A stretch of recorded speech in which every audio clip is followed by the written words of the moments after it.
హే నిన్నే యూకేలో ఉన్నావా? ఏ జాబ్ ద్వారా రోడ్డు మీద తిరుగుతున్నావా? అయితే ఈ వీడియో చూడు. అమ్మా మా ఫీజు కట్టాలమ్మా, డబ్బులు లేవమ్మా. నాకు అర్జెంట్ కట్టాలి. నా అకౌంట్ బ్లాక్ చేశాడు, నాకేం అర్థం కావట్లేదు. హలో ప్లీజ్ అమ్మా. నాకేం అర్థం.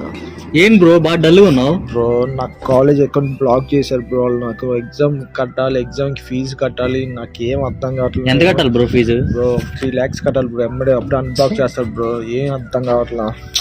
జాబ్ లేదా? అసలు ఈ పార్ట్ టైం 20 hours ఏం వస్తాయి బ్రో మనీ? చెప్పు బ్రో. ఎన్ని మంత్స్ అయింది నువ్వు వచ్చి? నేను వచ్చే దాదాపు ఒక 6 months అయింది బ్రో. జాబ్ లేదు. అది జాబ్ ఏం దొరకట్లేదు, ఏం అర్థం కావట్లేదు బ్రో. బ్రో జాబ్ అంటే ఎక్కడి నుంచి వచ్చింది బ్రో? ఇప్పుడు కంపెనీలు తక్కువ, మామూలుగా జనాలు ఎక్కువ. ఎక్కడ చూసినా మనం యూకేలో ఉన్నాం, ఇండియాలో ఉన్నాం కూడా అర్థం కావట్లేదు. ఇంతమంది జనం జాబ్స్ ఎక్కడ ఉంటాయి బ్రో?